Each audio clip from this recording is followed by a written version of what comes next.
Eu fui inserido em um mundo novo, incrível e hostil.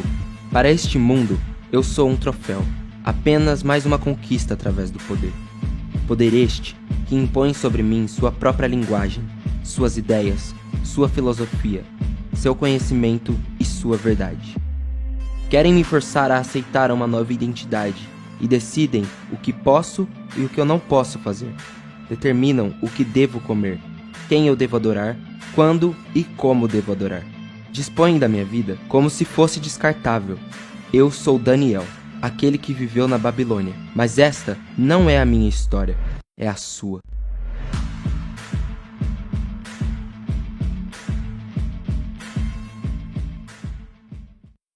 Boa noite para todos vocês. Que a graça e a paz de Jesus estejam com todos. Sejam bem-vindos, tá? Todos vocês estão em casa. Bom, pessoal, a gente tem falado faz um tempo já. É a nona semana já que a gente está falando sobre Daniel, o livro de Daniel. A abertura é muito legal, né? Aquela música rock e tal, muito bacana. Mas eu quero contar para vocês uma história. Quero que vocês imaginem, por favor, usem o imaginário de vocês. Vocês estão desfrutando de um feriado. Quem gosta de feriado aqui? Aliás, faz pouco tempo que rolou um feriado, não é? Pouquíssimo tempo. Pois você está desfrutando de um feriado. Você ficou empolgado com a ideia de ter um feriado prolongado e resolveu fazer uma festa. Você está cheio de dinheiro nesse feriado e vai fazer uma festa, e não uma festa qualquer, tá? Porque essa data merece sua atenção, então você fez uma festa daquelas. Chamou seus melhores amigos, as pessoas mais próximas e colocou muita música, muita alegria, fez com que a festa não jamais parasse. E sabe, gente, a partir daquele momento em que a festa começou a se tornar cada vez mais empolgante, talvez com moças ou rapazes atraentes, com bebida alcoólica, você começou a sentir que a sensação de curtir aquele momento poderia fazer com que você se tornasse e ficasse um pouco mais ousado. Você ficou tão ousado com aquele momento, com aquela festa, com aquelas pessoas te envolvendo e te falando, vai, faça o que você quiser, que você começou a pensar que tudo era permitido de fato. Tudo, até mesmo à vista do Senhor Deus, você passou a perder o temor a Deus. E isso fez com que você se permitisse até talvez desdenhar da lei de Deus. Afinal de contas, Deus não poderia estar naquela festa, não é verdade? Ele seria um grande estraga-prazeres. Ele viria e diria, sai com essa bebida, sai com essas pessoas, para de farra. Não, ele não poderia participar, ele não faria parte, ele jamais estaria num lugar como esse, não é verdade? Nós pensamos assim. Ele não frequentaria um ambiente como esse. Deus está longe. Deus não vai interferir aqui porque ele tem que cuidar de outras coisas. É bem possível que o seu coração pudesse ter pensado isso naquele momento. Mas, de repente, então, surge no telão, naquele telão que você promoveu para a grande festa, onde tinha DJs, dançarinos e tudo mais, os seguintes escritos: soberbo, invejoso, trapaceiro. Todos se olham e falam, ué, o que é isso? Talvez não tenha sido essas palavras, mas essas aqui. Pervertido, caluniador, preguiçoso. Todos se olham de novo e falam, ué, será que é comigo? Não, é você, com certeza é você. Então, pode ser que tenha sido diferente. Adúltero, cruel, falso. Ninguém entende, mas todos parecem entender pelo menos um pouco. Todos olham entre si, estavam todos de fato assustados, inclusive você. E o seu coração dispara e diz, será que é comigo? Bem, é essa direção que a humanidade caminha. É para esse lado que a humanidade vem caminhando há algum tempo. E a mensagem de hoje é essa, colocados na balança. Nós podemos pensar que a vida é uma grande festa e que Deus não interfere em nada e não pode participar de alguns momentos particulares da nossa vida. Mas nós podemos, às vezes, ser pegos de surpresa. De repente, Deus está no lugar que você pensou que Ele não estaria. Onde você pensou que só você e os seus mais íntimos estariam. Deus pode fazer uma visitinha, uma surpresa que talvez não seja tão agradável. E colocar cada um de nós na balança. Talvez não agora. Talvez também não daqui 10 anos. Mas o dia do Senhor virá. E nesse dia, nenhum de nós, nenhum sequer, será deixado de fora da balança. Todos nós seremos colocados juntos, unânimes ali na balança de Deus e seremos julgados pelos nossos atos, quer eles tenham sido feitos em público ou sejam feitos em particular. Todos nós teremos que dar conta de todos os nossos atos, de tudo que nós fazemos. E a derrocada da humanidade começa a partir desse momento, em que nós desprezamos o conselho de Deus, a palavra de Deus, em detrimento das nossas vontades, desejos, anseios. Desde o Éden é assim. Vale lembrar que Adão e Eva fizeram assim. Deus disse para eles, não comam do fruto, do bem e do mal, do conhecimento do bem e do mal. Mas eles quiseram ser deuses. Eles quiseram para si a autonomia e a partir dali eles viraram escravos dos seus próprios desejos. Todos eles se tornaram inúteis. É para essa direção que a humanidade vem caminhando desde a antiguidade até agora, nas civilizações mais tecnológicas e modernas nas quais nós vivemos. A humanidade caminha para esse desfecho, aonde um dia será exposto num telão os nossos erros, os nossos pecados. Até um dia em que Deus escreverá de forma muito, muito espontânea os nossos erros. Então, meus queridos, eu espero que vocês pensem bastante nesse tema. Se hoje Deus cobrasse a alma de cada um de vocês, qual peso teria ela? Será que a balança ia pender? Ai, eu estou beirando o inferno. Ai, meu Deus.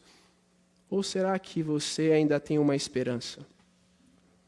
Eu sei, parece um pouco macabro esse começo, mas é bom que a gente comece assim. Porque hoje eu vou dar 3 lições para vocês para arruinar a sua vida. 3 lições, se você deseja, de fato, ir ladeira abaixo, você vai seguir essas 3 lições que nós vamos ver no decorrer dessa mensagem. E se você quiser, saiba que o desfecho é a ruína da sua história. A sua vida ficará em destroços. Sabe o que sustenta você de não ser lançado no inferno? A graça de Deus, a mão de Deus. A mesma mão que um dia escreveu algo em uma parede, conforme nós vamos ler agora em Daniel, capítulo 5. Se você tiver Bíblia, o que eu espero que você tenha, em seu celular, em forma de papel, seja lá qual for, você me acompanha. Eu sei que a gente tem o costume de projetar aqui no telão, mas eu não quero que você perca o costume de ter contato com as Escrituras durante a semana. E aí eu falo para vocês, abram agora em Macabeus. Vamos lá, gente. Abram em Macabeus. Muito obrigado. Não tem Macabeus, ok? Então, eu posso enganá-los, falar que tem Macabeus, e vocês começarem, meu Deus, onde está Macabeus? E vai lá para o índice. Não quero que vocês sejam enganados por pastores falsos, por pessoas que tendem a ignorar a verdade de Deus. Eu quero que vocês, por si mesmos, amem a palavra de Deus, ok? Então, abra a Bíblia, por mais que esteja projetado aqui, ok? Daniel, capítulo 5, então, é o endereço de hoje. Vamos lá? Muitos anos depois, o rei Belsazar deu um grande banquete para 1000 de seus nobres e bebeu vinho com eles. Enquanto Belsazar tomava vinho, ordenou que trouxessem as taças de ouro e prata que seu antecessor Nabucodonosor havia tirado do templo em Jerusalém. Queria beber nessas taças com seus nobres, suas esposas e suas concubinas. O texto começa dizendo muito tempo depois, muitos anos depois. Veja, na semana passada, nas últimas semanas a gente viu o rei Nabucodonosor, ele estava no trono, mas agora, de repente, é o rei Belsazar. O que houve com Nabucodonosor? Já se passou muito tempo, mais ou menos aí para frente, ele já não era um mocinho, mas uns 30 anos. Daniel mesmo já está com a idade bem mais avançada. E o rei Nabucodonosor, como a gente viu, ele foi um rei poderoso, um rei estrategista, um rei que tinha o domínio de todo o Império Babilônio debaixo da sua vontade. No entanto, depois dele, começou a rolar uma disputa pelo poder. Em torno de 6 anos ali, até que o genro dele, Nabonido, começou a reinar. O genro dele foi casado com sua filha, a filha do Nabucodonosor, ok? Esse rei reinou um período de 15 a 16 anos. Porém, ele tinha um costume de tirar férias prolongadas na Arábia. Ele gostava. Então ele se retirava e, por grande parte do seu reinado, em torno de 8 anos, ele ficou nas Arábias. E ele deixou, então, o seu filho, Belsazar, como rei corregente. Então, resumidamente, Belsazar é neto de Nabucodonosor, ok? Então, como a gente vê aqui, nesse início, a festa foi promovida pelo Belsazar. E essa festa equivalia mais ou menos ao nosso carnaval, que acontece aí de tempos em tempos. Era uma festa anual dedicada aos deuses. Era uma festa tão grandiosa, tão suntuosa, e era também, ao mesmo tempo, tão pervertida, tão desonrosa. Essa festa, ela envolvia orgias. Veja o que o texto diz. Diz que, além dele trazer, né, as bebidas, as taças, que a gente vai ver daqui a pouquinho, um pouquinho mais sobre isso, ele convoca suas esposas e suas concubinas. Nas festas feitas naquele período, em sua grande maioria, somente homens participavam. Então, ele, não satisfeito, ele chama também suas esposas, aí, uma poligamia danada, e concubinas também poderia ser traduzido, em outras palavras, as suas damas da noite. E todos sabem, quando eu digo isso, eu estou me referindo a prostitutas. Então, era uma festa muito pervertida. A embriaguez era algo comum para eles. A comilança era algo normal. Eles tinham o costume de beber o máximo que podiam, comer o máximo que podiam, e depois vomitar, para comer de novo, beber de novo. É esse tipo de festa que Nabucodonosor está promovendo. Uma festa onde há muito desvio de moralidade e de atitudes, de ações. E como se isso não fosse o bastante, Belsazar, insatisfeito de promover uma festa da qual ele já adorava deuses, ele quis ir além. Ele quis provocar um pouco mais. Ele quis afrontar a Deus.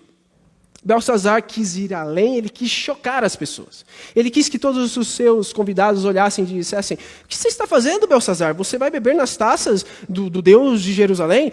Eu vou fazer isso. Mas isso não é um pouco demais? Eu posso fazer isso. Belsazar foi muito arrogante. Então ele ordena que os seus subordinados trouxessem, então, as taças que eram santas, as taças que eram separadas para fins de adoração ao Deus vivo. E ele queria beber junto com as suas prostitutas, junto com seus amigos pervertidos, daquela taça, junto naquela taça. Como se ele não bastasse chocar, ele quis profanar, ele quis ridicularizar, ele quis escarnecer do Deus verdadeiro.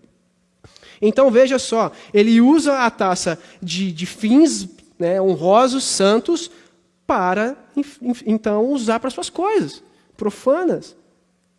E a continuação que a gente pode aprender com isso, que a gente pode tirar de lição disso, e que me fez pensar bastante, o que essas taças simbolizavam.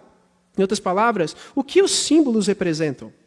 Né? O que os símbolos representam? Porque são somente taças. Qual o mal nisso? Talvez você pense. Bom, Belsazar, ele quis, de propósito, utilizar das taças do templo. Ok? E Esdras, capítulo 1, versículo 11, caso você queira dar uma olhada lá, depois você veja. Esdras vai dizer a quantidade desses utensílios. Ao todo havia 5.400 utensílios de ouro e de prata. Veja, Belsazar não tinha nenhuma necessidade de pegar daqueles utensílios. Ele era o homem mais poderoso do mundo, ou pelo menos o segundo, depois do seu pai. E ele sabia disso, que ele não tinha nenhum porquê, mas ele quis frisar: eu estou fazendo isso porque, para mim, o Deus de Israel não é ninguém. Eu estou fazendo isso porque o Deus da qual os judeus adoram, e hoje eles estão aqui nos servindo, eles são nossos escravos, esse Deus não é nada. O meu avô Nabucodonosor entrou no templo e destruiu o templo. Então, com certeza, já faz tanto tempo que esses utensílios estão aqui, eles não valem de nada. Os meus deuses são maiores, eu vou provar isso. Eles são mais fortes, são mais poderosos. Ele pensou assim. Belsazar está tão desiludido, né, tão iludido em continuar aquilo, em afrontar a Deus, que ele não mede os seus atos. Ele não está indo contra um símbolo.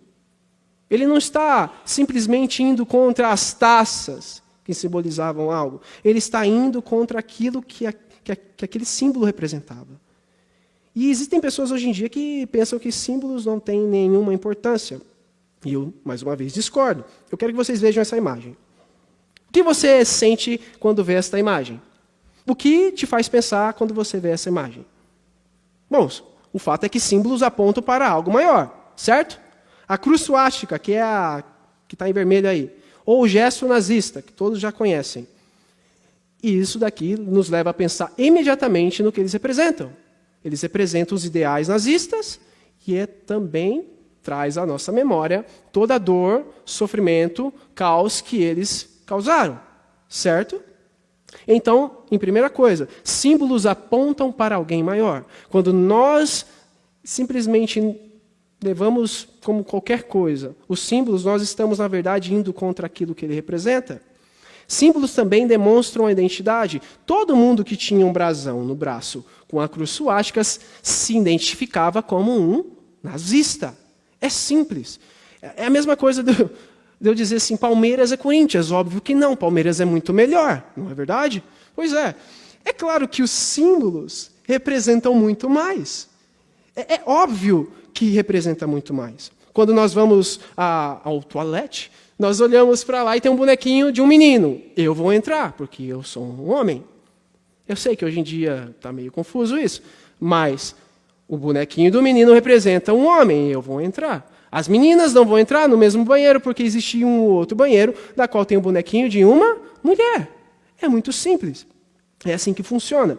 Só que observa a continuação do texto. Como que Belsazar ele se deixa envolver cada vez mais com esse seu ideal, essa sua ideia de corromper a Deus, de afrontar a Deus. Então trouxeram as taças de ouro do templo à casa de Deus em Jerusalém, e o rei e os seus nobres, suas esposas e concubinas beberam nelas. Enquanto tomavam o vinho, louvavam seus ídolos feito de ouro, prata, bronze, ferro, madeira e pedra. Portanto, vamos lá, o que Belsazar fez de fato? Belsazar fez mais ou menos o seguinte. Quero que você pense que alguém, um intruso, entra na sua casa, tá bom? Ele pega o pertence da pessoa que você mais ama. Wellington, da sua esposa, da Isa. Pegou os pertences da Isa. Pegou os pertences da Vivi, João. E aí, sabe o que ele fez? Sabe o que esse intruso fez? Levou e vestiu uma prostituta. E disse, olha só, essa roupa não vale de nada. E usou as roupas das suas esposas ou das suas mães para fins desonrosos. Ou então, as mulheres estão pensando, nossa, um exemplo para vocês. Pegaram lá as fotografias dos seus filhos e do seu maridão. E aí simplesmente jogou no chão, começou a pisar em cima e a tripudiar. Esses caras, essas pessoas não são nada e não são ninguém. É exatamente isso que Belsazar fez. Ele não estava afrontando os utensílios simplesmente, mas ele estava afrontando a pessoa de Deus. E é claro que isso não poderia acabar bem. É claro que isso não poderia ficar bem.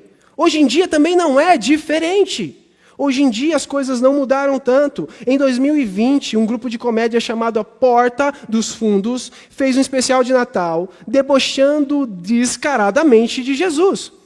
Fazendo de Jesus um palhaço e ora um homossexual. Bom, falando sobre esse movimento LGBTQIA+, se é que tem mais sigla, eu não sei, fizeram passeatas representando um Jesus homossexual, já se apropriaram do arco-íris. Recentemente também, as feministas arrancaram as suas roupas em um culto público. E em desfiles mundo afora, existem pessoas defecando mesmo, e urinando em cruzes. Simplesmente para dizer, o Deus de vocês não existe, o Deus de vocês é uma conversa fiada, o Deus de vocês, eu não ligo para eles, eu não me importo com ele, ele não é ninguém, ele não é nada, se é que ele existe. E acredite, meus irmãos, vocês não precisam se rebelar contra esses abusos feitos. Tudo que nós precisamos, assim como Daniel, é de uma mensagem profética.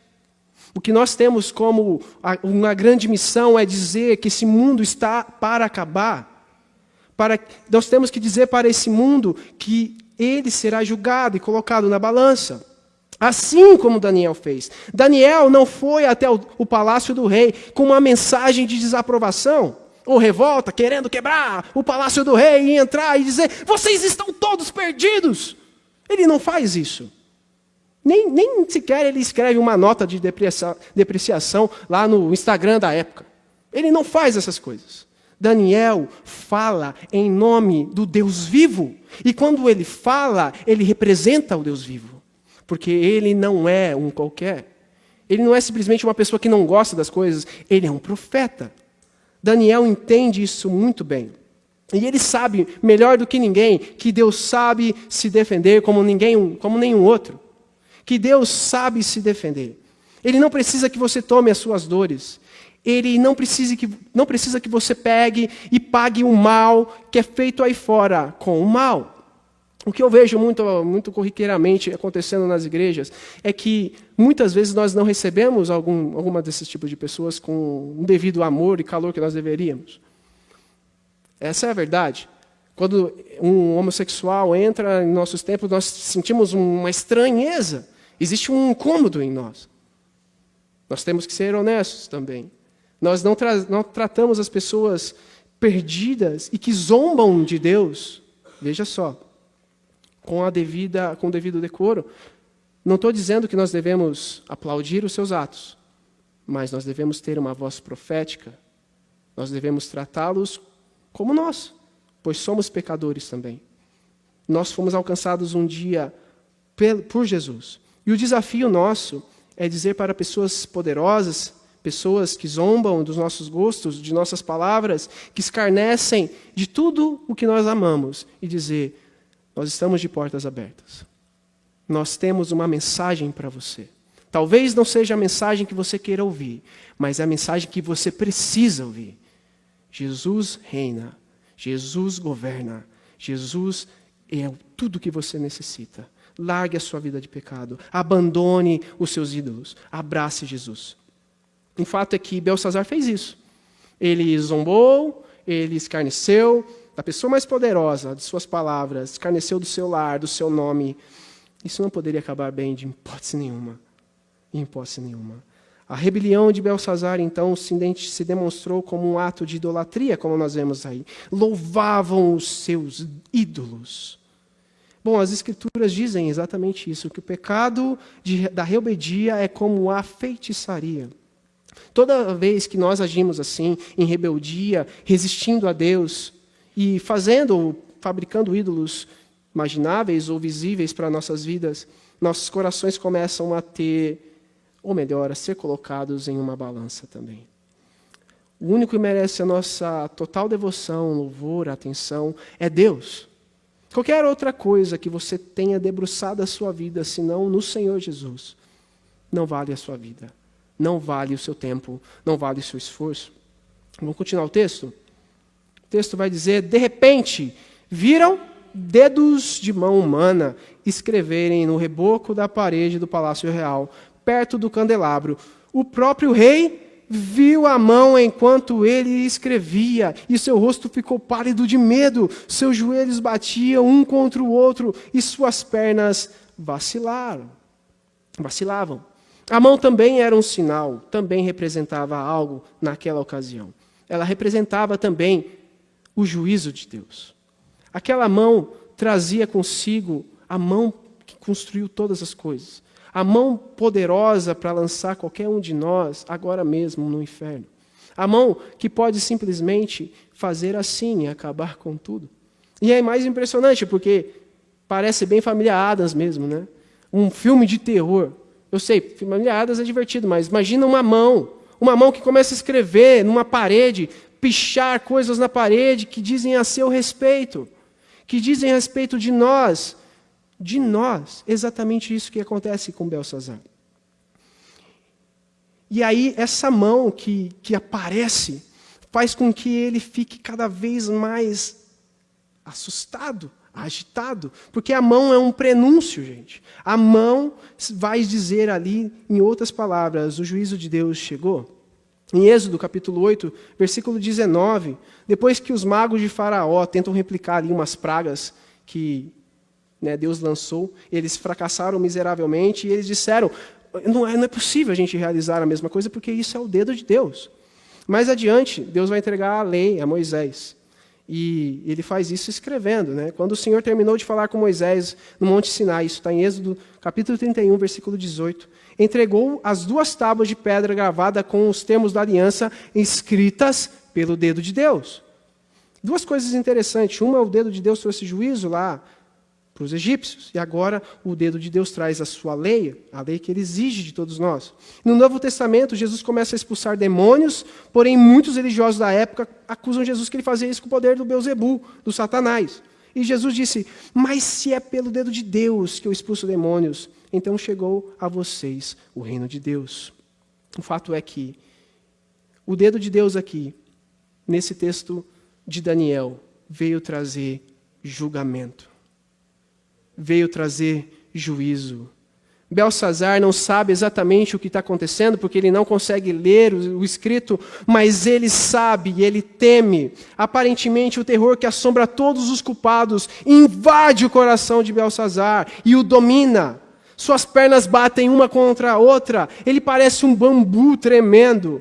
Diante de Deus, até os homens mais valentes ficam assim. Então ele passou a gritar, como nós vamos ver agora. Aos gritos, o rei mandou chamar os encantadores, os astrólogos e os adivinhos. Disse aos sábios da Babilônia, quem conseguir ler esta inscrição e me disser o que ela significa, será vestido com um manto vermelho, ou púrpura também em algumas traduções. E em seu pescoço será colocada uma corrente de ouro. Ele se tornará o 3º em importância em meu reino. Então ele grita apavorado, e ele promete mundos e fundos àquele que pudesse cumprir a sua exigência. É claro que ele não poderia deixar a pessoa em segundo, porque ele era o segundo, lembra? Nabonido primeiro, ele segundo. E ele fala, olha, quem fizer isso, eu vou fazer dessa pessoa um popstar. Eu vou fazer dessa pessoa reconhecida, eu vou fazer com que ela se vista com roupas finíssimas e caras. Porque a roupa, o manto vermelho ou púrpura, traz essa ideia de riqueza, de ostentação.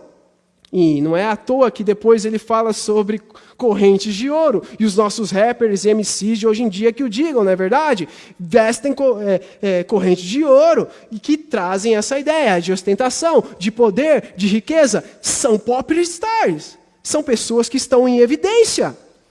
3ª importância. Você será uma pessoa poderosa. Você terá acesso direto ao parlamento. Você será completamente gigante. As pessoas vão olhar para você e vão dizer, uau, você é incrível. Você é uma celebridade. Você tem prestígios. Você tem honra.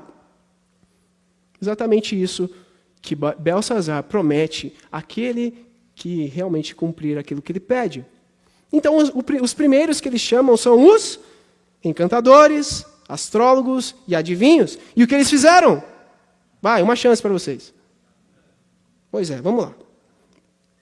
Quando todos os sábios do rei chegaram, nenhum deles foi capaz de ler a inscrição, nem dizer o que ela significava. Nenhuma novidade, né, gente? A gente já viu isso lá atrás. Eles, vem, os sábios, vem, galera. Pode resolver? Não posso. Aí uma segunda vez, vai, vem de novo. Você pode resolver esse BO aqui? É demais para a gente. Eles nunca sabem nada. São sábios que não sabem nada. Eu nunca vi um negócio desse. Nenhum deles foi achado capaz. A continuação vai dizer, o rei ficou muito assustado e seu rosto ainda mais pálido. Seus nobres também ficaram abatidos. Depois que os seus sábios disseram, olha, não dá não, hein, deu ruim. O rei ficou mais pálido ainda. As pessoas que estavam com ele ficaram mais assustadas ainda. O seu chão foi tirado, gente. Então, uma mulher vai entrar na história. Uma mulher mais velha, uma senhora, que vai entrar agora no recinto. Vamos lá. A rainha mãe soube do que estava acontecendo ao rei e seus nobres e foi depressa à sala de banquetes. Disse ela a Belsazar, que o rei viva para sempre, não fique tão pálido e assustado. Há, em seu reino, um homem que tem nele o espírito dos santos deuses. Durante o reinado de Nabucodonosor, esse homem demonstrou percepção, entendimento e sabedoria como a dos deuses. Durante o reinado de Nabucodonosor, o nomeou chefe de todos os magos, encantadores, astrólogos e adivinhos da Babilônia. Então entra no recinto a rainha-mãe, que provavelmente é a mãe de Belsazar, ou alguns sugerem que pode ser a avó dele, esposa de Nabucodonosor. Seja quem for, o fato é que essa mulher viu tudo o que aconteceu. Ela tinha conhecimento de todas aquelas visões que a gente já viu aqui atrás, do Nabucodonosor agitado, assustado, sem saber como proceder. Ela viu tudo isso e ela comprovou de que havia um homem capaz. Um homem capaz não porque ele era melhor do que os demais, mas ele tinha percepção, entendimento, sabedoria como a dos deuses, porque, como já vimos, ele era um homem que andava perto de Deus. Porque Daniel andava perto de Deus, Daniel tinha uma palavra, lembra? Uma palavra profética. Jamais Daniel vai jogar conversa fora com o rei. Jamais Daniel vai simplesmente beber e ficar se esbaldando daquela festa, participando da pacota do rei. Ele não faz isso. Daniel, ele não se mistura simplesmente para ser parte, mas quando ele se mistura é para influenciar com uma palavra vinda do céu. Então há um homem sim, há alguém sim. Será que nós damos um testemunho semelhante? Será que as pessoas dizem isso a seu respeito, no seu trabalho? Existe uma mulher, sabe, uma mulher direita, uma mulher inteligente, uma mulher que parece que ela tem um entendimento de um Deus. Será que você dá um testemunho como esse? Será que as pessoas dizem isso na sua escola, na sua faculdade? Será que as pessoas dizem isso a seu respeito? Qual é o testemunho que você tem? Veja, Daniel, ele passou anos, gente. Ele foi para a Babilônia ainda um pivete, um garoto, em sua adolescência, ali em torno dos seus 15 aos 18 anos. Ele passou por muitas coisas. Coisas que muitos de nós diríamos, agora não dá, eu vou jogar tudo para o alto, servir a Deus não vale tanto a pena. Daniel, ele passou por cada uma, ainda vai passar. Ele está com quase 80 anos, ou 80 anos, ou mais, não sei. Mais ou menos isso. E o que as pessoas dizem a respeito dele, depois de tanto tempo, é que ele era um homem que tinha percepção, entendimento e sabedoria como um Deus. Como que viesse dos deuses. É assim que a rainha-mãe testemunha a respeito de Daniel. Eu espero, em nome de Jesus, que cada um de nós possamos dar testemunho, e testemunho válido da nossa fé. Testemunho que persevera. A gente vai continuar. Porque esse homem, Daniel, a quem o rei deu o nome de Belsazar, tem inteligência, vamos lá? Extraordinária e é cheio de conhecimento e entendimento. É capaz de interpretar sonhos, explicar enigmas e resolver problemas difíceis. Mandem chamar Daniel e ele lhe dirá o que significa a inscrição. Duas coisas que eu tiro de lição a respeito do testemunho que Daniel dá na Babilônia. A primeira é que a sua reputação continuava irretocável. Irretocável. Um homem de 80 anos de idade, onde as pessoas não encontravam nele nenhum dolo, onde as pessoas não tinham do que reclamar dele. O que surge nos lábios das pessoas que o conheciam é ele é um homem de inteligência extraordinária, é um cara fora da curva. É uma pessoa que, olha, vou falar para você, é uma pessoa bondosa, uma pessoa incrível. E outra coisa que eu aprendo é a constância de Daniel. É algo admirável, gente. Daniel se manteve fiel por anos a fio. Anos e anos a fio. No meio da provação, de dias sombrios, tenebrosos, quando a morte estava chegando, quando as pessoas davam riqueza para ele, agora ele vai se corromper. Agora ele vai perder a constância, ele vai perder aquela fidelidade dele. Não, Daniel mantinha-se o mesmo. Nas lacunas da vida, gente. E aqui para mim está a grande lição de Daniel. Nas lacunas da vida, diante do nosso cotidiano, quando nós estamos fazendo as coisas diárias, sabe? Indo trabalhar, lavando roupa, cozinhando, passeando com o cachorro, ficando entediado, tentando rir com os amigos, pagando as contas, que é uma coisa que ninguém gosta. Daniel era constante. Daniel continuava o mesmo. Veja, o que me parece é que Daniel não está no palácio. Belsazar nem sequer conhece ele. Belsazar não tira nenhum proveito da sabedoria desse homem. Ele está fora do palácio. Mas Daniel continua o mesmo. E sabe, gente, a vida é um amontoado de pequenos momentos triviais. Momentos em que nós fazemos coisas corriqueiras, cotidianas. Com pequenos lapsos de grandes momentos, né? Nascimento dos filhos, casamento e coisas parecidas. Mas o fato é que nós temos que nos apegar à profundidade que há nessas coisas cotidianas. Porque é elas que remontam a nossa vida. Eu posso perguntar para qualquer um de vocês aqui, ou para vocês que estão aí nos assistindo pela internet.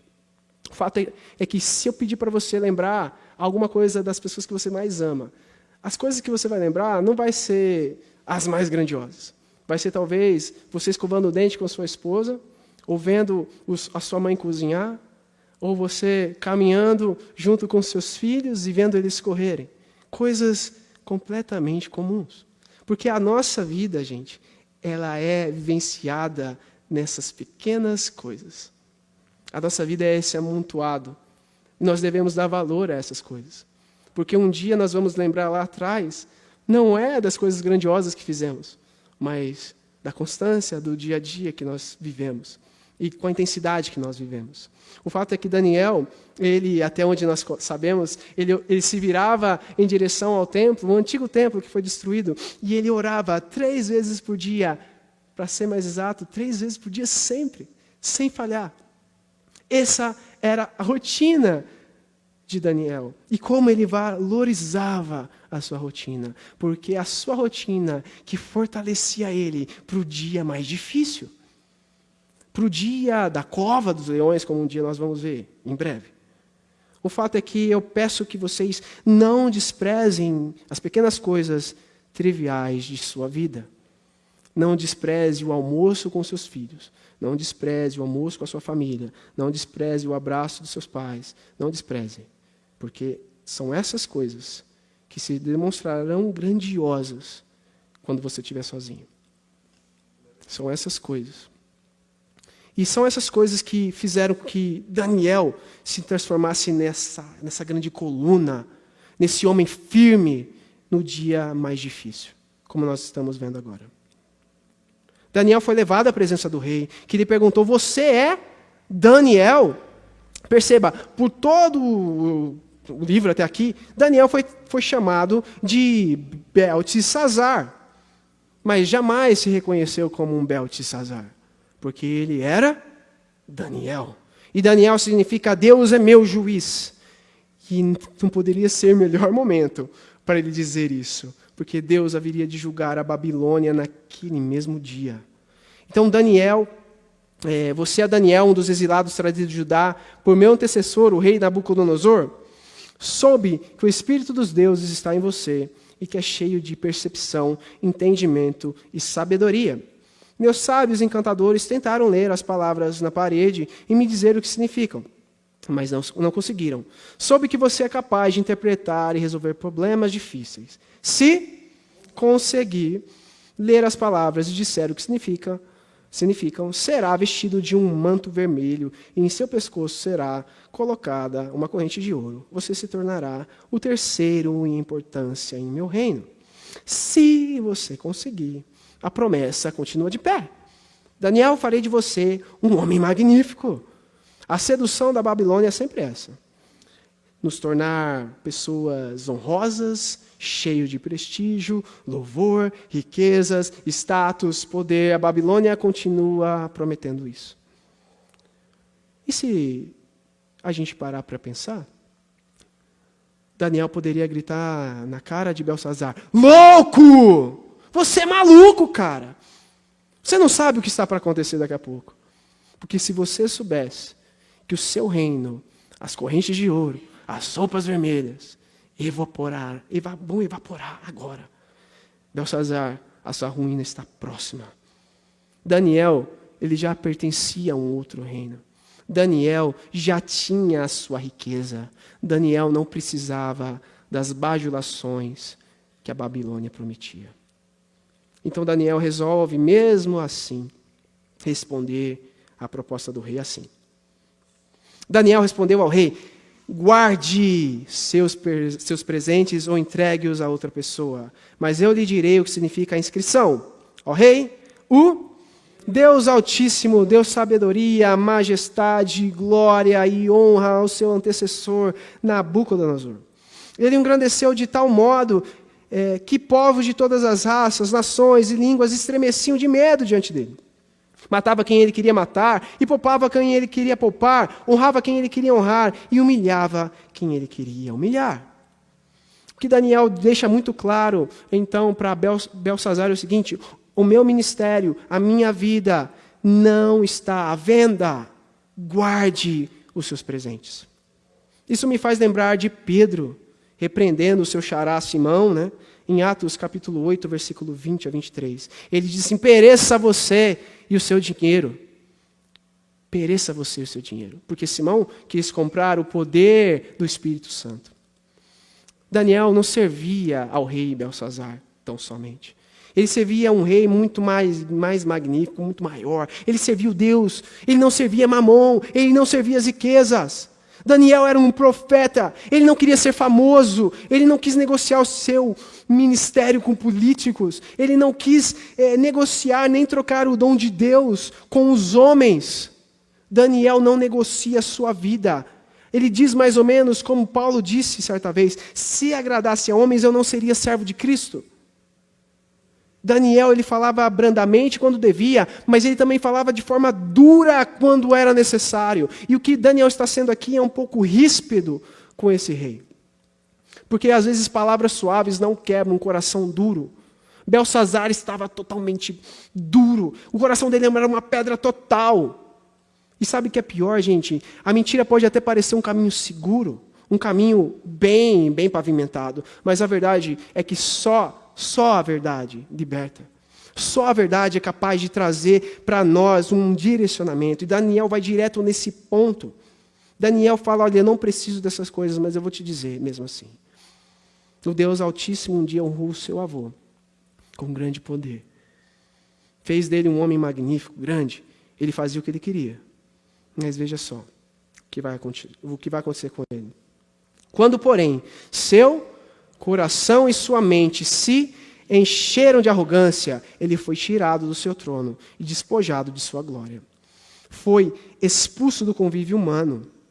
Sua mente se tornou como a de um animal, e ele viveu entre os jumentos selvagens, passou a comer capim como os bois, e foi molhado pelo orvalho do céu, até entender que o Deus Altíssimo domina sobre todos os reinos do mundo, e nomeia quem ele quer para governar sobre eles.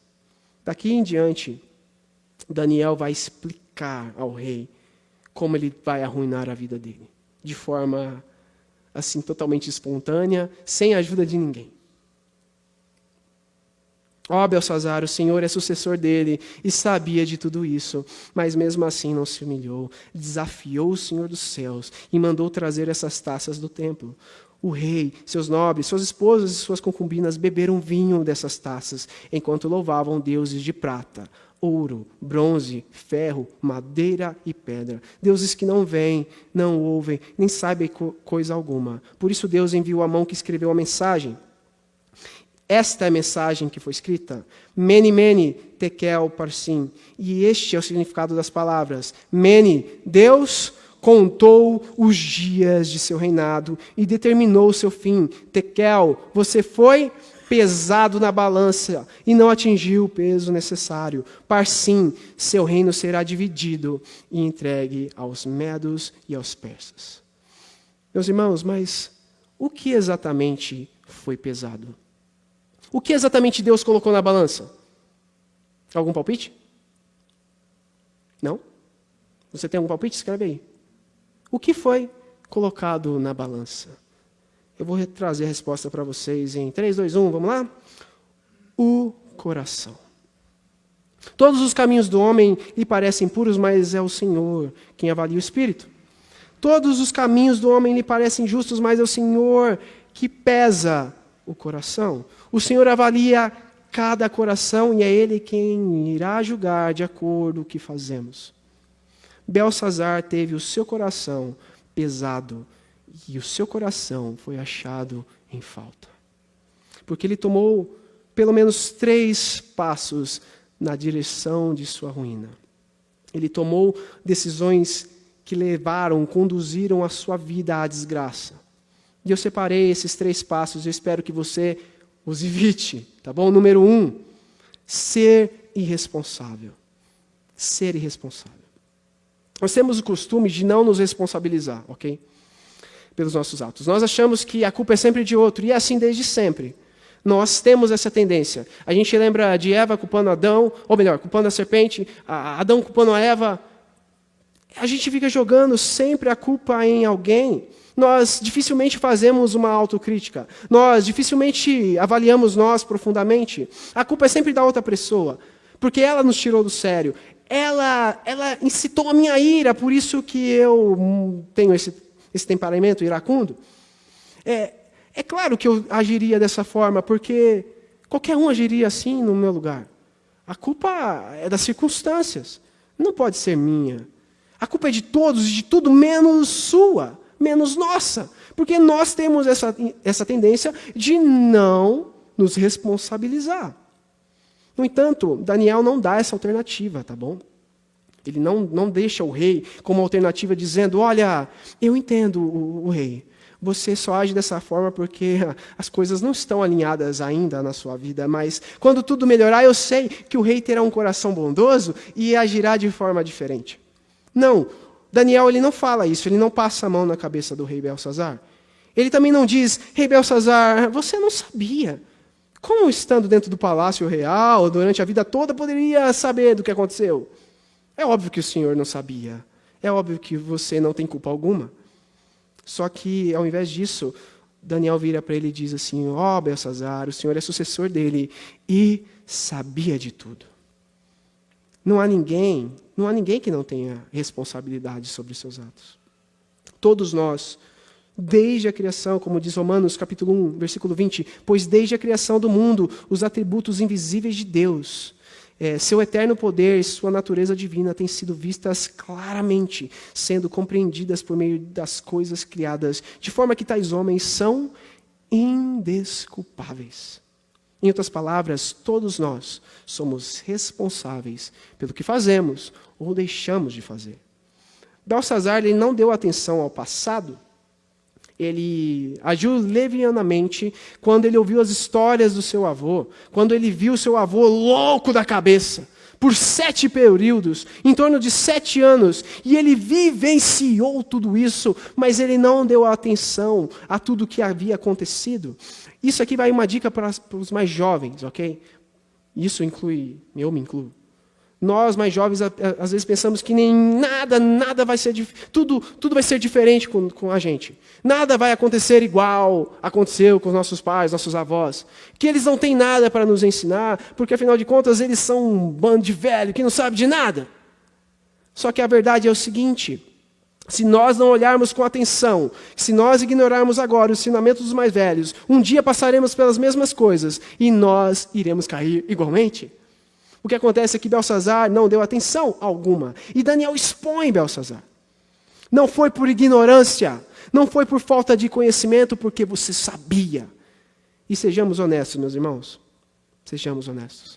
Quando nós praticamos atos errados, quando nós tapamos os ouvidos à voz do Espírito Santo, não vamos vir com essa de jogar a responsabilidade a outros. Não, nós somos responsáveis.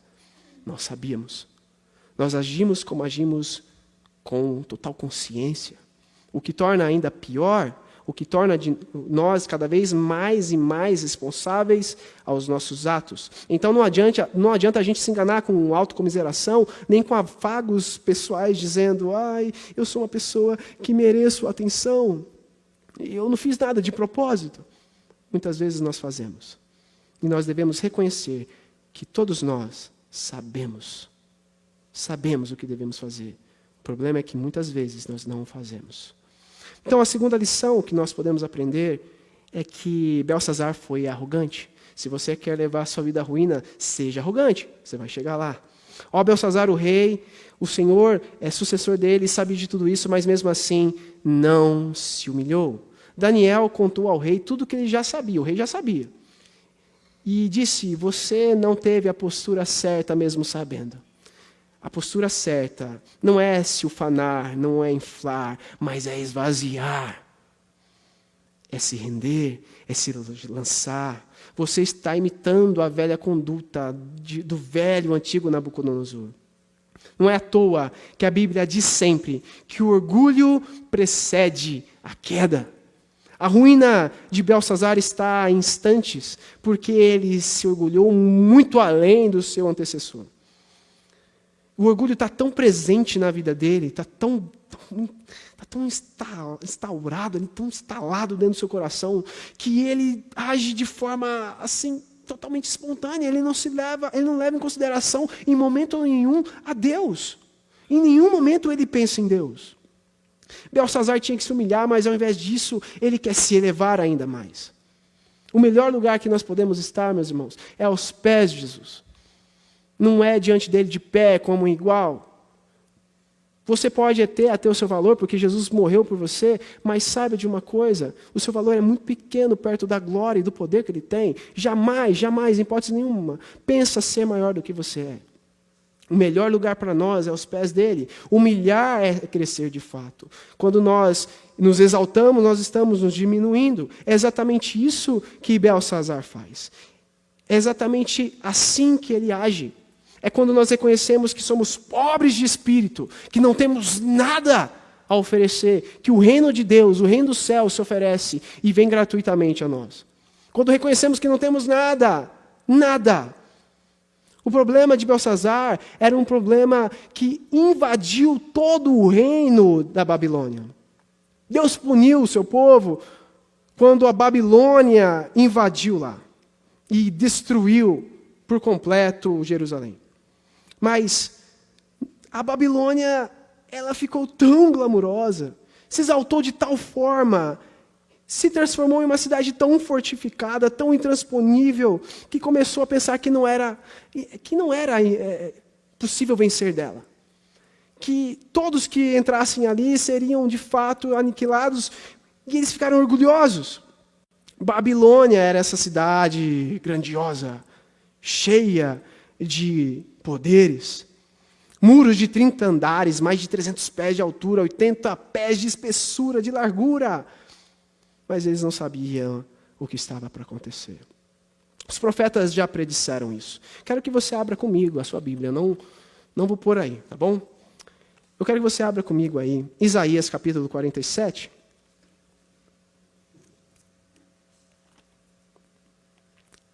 Diz assim, desce e assenta-te no pó, ó virgem filha de Babilônia. Assenta-te no pó, pois já não há trono, ó filha dos caldeus, porque nunca mais te chamará a mimosa e a delicada. Versículo 3, as tuas vergonhas serão descobertas, e se verá o teu opróbrio. Tomarei vingança e não pouparei a homem algum. Quanto ao nosso Redentor, o Senhor dos Exércitos é o seu nome, Santo de Israel. Vamos lá para o versículo 12 agora. Deixa-te estar com os teus encantamentos e com a multidão das tuas feitiçarias, em que te fatigaste desde a tua mocidade. Talvez possas tirar proveito, talvez com isso inspirar terror. Já está cansada com a multidão das suas consultas. Levanta-te, pois, agora, os que dissecam os céus e fitam os astros, os que em cada lua nova te predizem o que há de vir sobre ti. Eis que serão como restolho, o fogo os queimará. Não poderá livrar-se do poder das chamas. Nenhuma brasa restará para se aquietarem, nem fogo para que diante deles se assentem. Assim serão para contigo aqueles com quem te fadigaste. Serão aqueles com quem negociaste desde a tua mocidade. Dispersar-se-ão, cambaleantes, cada qual pelo seu caminho. Ninguém se salvará. Essa é uma profecia dada há mais de 150 anos antes da Babilônia invadir Jerusalém. Mais adiante, Jeremias também vai predizer. Ele vai dizer no versículo 2 do capítulo 50, a Babilônia foi conquistada, Bel foi humilhado. Será que é uma referência a Belsazar? ou a Bel, o deus babilônio, Marduk, apavorado, as imagens da Babilônia estão humilhadas e seus ídolos apavorados. Uma nação do norte a atacará, arrasará sua terra e não deixará nela nenhum habitante. Tanto homens como animais fugirão. Foi então nesse interim, que o rei Ciro, o rei da Pérsia, entrou ali e invadiu a Babilônia. Isaías profetizou ele pelo nome, tá, gente? Isso está lá em Isaías capítulo 45, versículo 1. Depois você lê lá, ele prediz pelo nome Ciro. A Babilônia foi construída ao redor do rio Eufrates e Ciro desviou o rio. Ele tirou o leito do rio, ele ficou bem, bem baixinho. Então, ele marchou para dentro da cidade enquanto eles estavam na farra. Então, eles não estavam preparados para o dia da guerra. Naquela noite, naquela mesma noite, Ciro invadiu a Babilônia. Enquanto eles adoravam seus deuses, o orgulho realmente precede a queda. Em terceiro lugar, para a gente finalizar, ignorar a Deus. É exatamente isso que ele vai fazer. Desafiou o Senhor dos céus e mandou trazer essas taças do templo. O rei, seus nobres, suas esposas e suas concubinas beberam vinho dessas taças, enquanto louvavam deuses de prata, ouro, bronze, ferro, madeira e pedra. Deuses que não veem, não ouvem, nem sabem coisa alguma. Tem aqueles que desafiam a Deus, tem aqueles que afrontam, tem aqueles que desprezam, mas sempre haverá entre nós aqueles que ignoram. São posturas como essa que o Senhor assim abomina.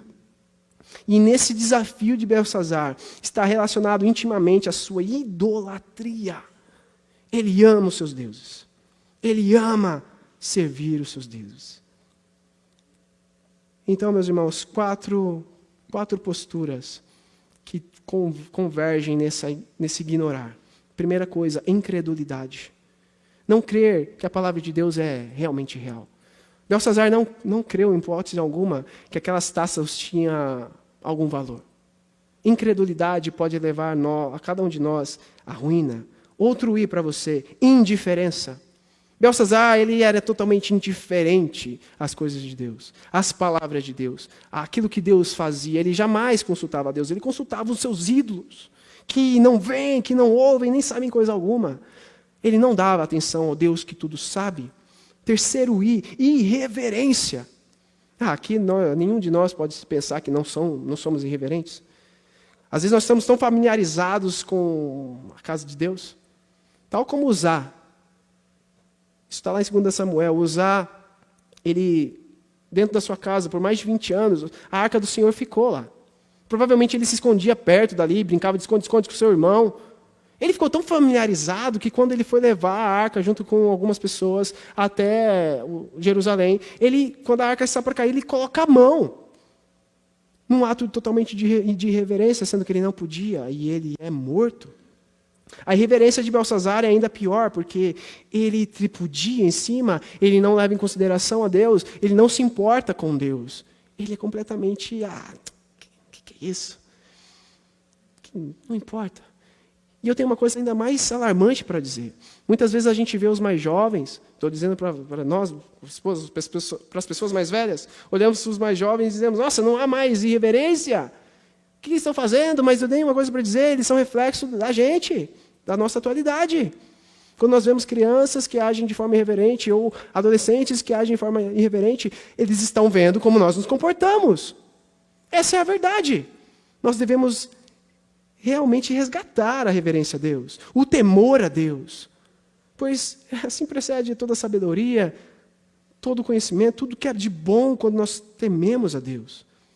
Tome cuidado com a familiarização irreverente. Toma cuidado com esses louvores extravagantes. Toma cuidado com, Deus não tem nada para mim agora. Eu vou até Ele quando eu precisar. Toma cuidado. E o último I de ignorar a Deus é quando nós entramos em idolatria, possuir coisas ou pessoas ou pensamentos que superam, que nós consideramos superiores a Deus e a sua palavra. Talvez a idolatria não seja tão escancarada na sua vida. E você precisa avaliar com mais profundidade para reconhecê-lo. Idolatria é quando você, em detrimento de Deus, da vontade de Deus, você começa a ouvir outra voz. E aí no final, meus irmãos, é isso que acontece. Então, por ordem de Belsazar, vestiram Daniel com um manto vermelho, colocaram em seu pescoço uma corrente de ouro e o declararam terceiro em importância no reino. Naquela mesma noite, Belsazar, rei da Babilônia, foi morto. E Dário, o Medo, tinha 62 anos quando se apoderou do reino. Deus, ele foi muito paciente com a Babilônia. 70 anos, meus irmãos. 70 anos. O tempo havia chegado. Babilônia se orgulhou de tal forma. Belsazar e os outros reis que antecederam a ele agiram de modo semelhante. Naquela mesma noite, Belsazar foi morto. A Bíblia descreve a volta de Jesus como um ladrão que assalta na calada da noite. Ninguém espera ter a casa invadida na madrugada. Mas é assim que Jesus voltará. Quando todos estiverem desprevenidos, vivendo o seu cotidiano, em farra, em bagunça, tapando os ouvidos para Deus, é aí que ele voltará. Não adianta nada vestirem Daniel com essas roupas. Não adianta nada darem corrente a ele, se daqui a alguns minutos eles voltariam à farra. Não adianta nada Belsazar se assustar com a mão na parede, o escrito, se após o atordoamento passar e o efeito do álcool voltar, acendam as luzes, voltamos à festa, a vida é uma grande celebração, não se enganem. Não se enganem. Jesus está voltando. O juízo de Deus já estava sobre Belsazar. Eu espero que o juízo de Deus não esteja sobre você. Se nesta noite Deus cobrasse a sua alma, o que você faria? Teve em um dia, em João capítulo 8, que uma mulher é levada diante de Jesus. A sua alma foi cobrada. As pessoas arrastaram ela, rasgaram suas roupas. Alguns davam tapas e chutes nela porque ela não valia nada. Ela foi colocada diante de Jesus e eles disseram o que nós devemos fazer com ela. Ela foi pega em flagrante adultério. A lei diz que nós devemos apedrejá-la, matá-la, e tu o que dizes? Mas a resposta de Jesus é escrever no chão com o dedo. O mesmo dedo que julga Belsazar é o dedo que absolve pecadores. A grande esperança para mim e para você é não ter a mão de juízo quando o dia chegar, mas é ver uma mão perfurada por mim e por você. Uma mão que está estendida para você. Uma mão que diz, venha, eu te perdoo.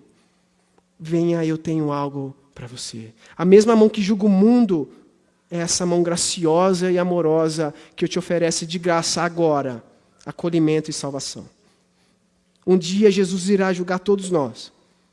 Alguns serão lançados para a danação eterna, serão aniquilados para sempre e sofrerão as causas dos seus atos. Outros, por sua vez, acharão graça e repousarão seguros no descanso e na paz que Jesus oferece para vocês hoje. Hoje, se Ele cobrasse a alma de vocês hoje, eu não quero que esteja escrito na parede da sua vida qualquer ato de pecado da sua história, mas esteja absolvido, perdoado, amado. Eu quero que esteja no telão para todo mundo ver.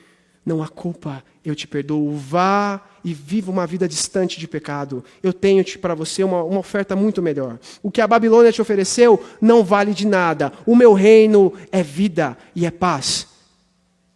Vocês querem entrar nesse reino? Vocês querem entrar no reino de Jesus? Ele te oferece agora. Ele te oferece agora. Porque embora os nossos pecados sejam pesados demais, a graça de Deus na balança é muito maior.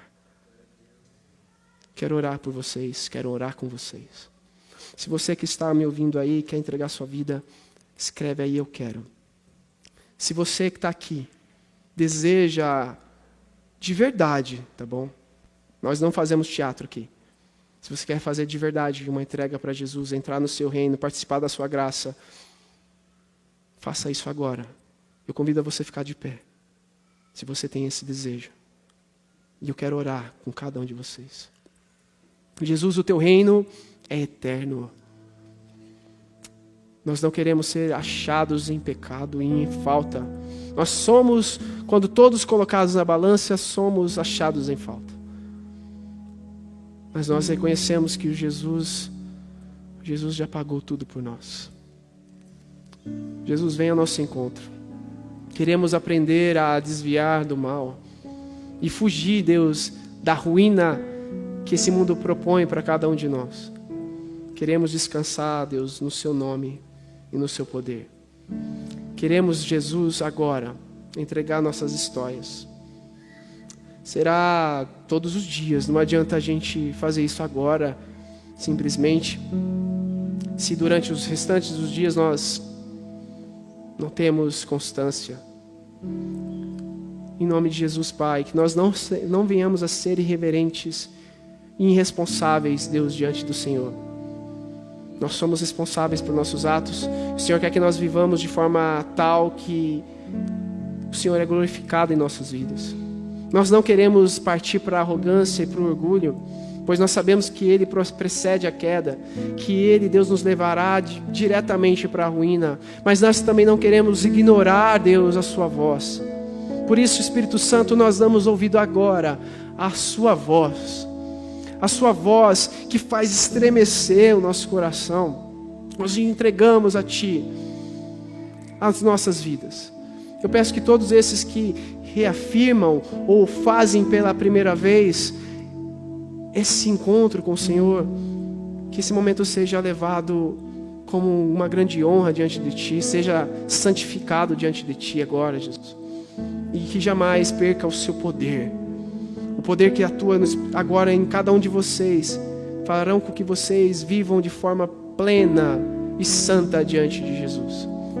Haverá dias difíceis como Daniel teve, mas para todos aqueles que descansam em Jesus, encontrarão nele a resposta.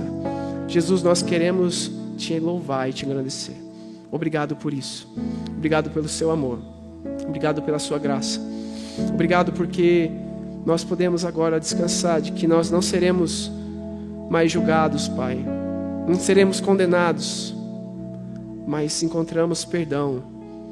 Perdão, perdão, perdão.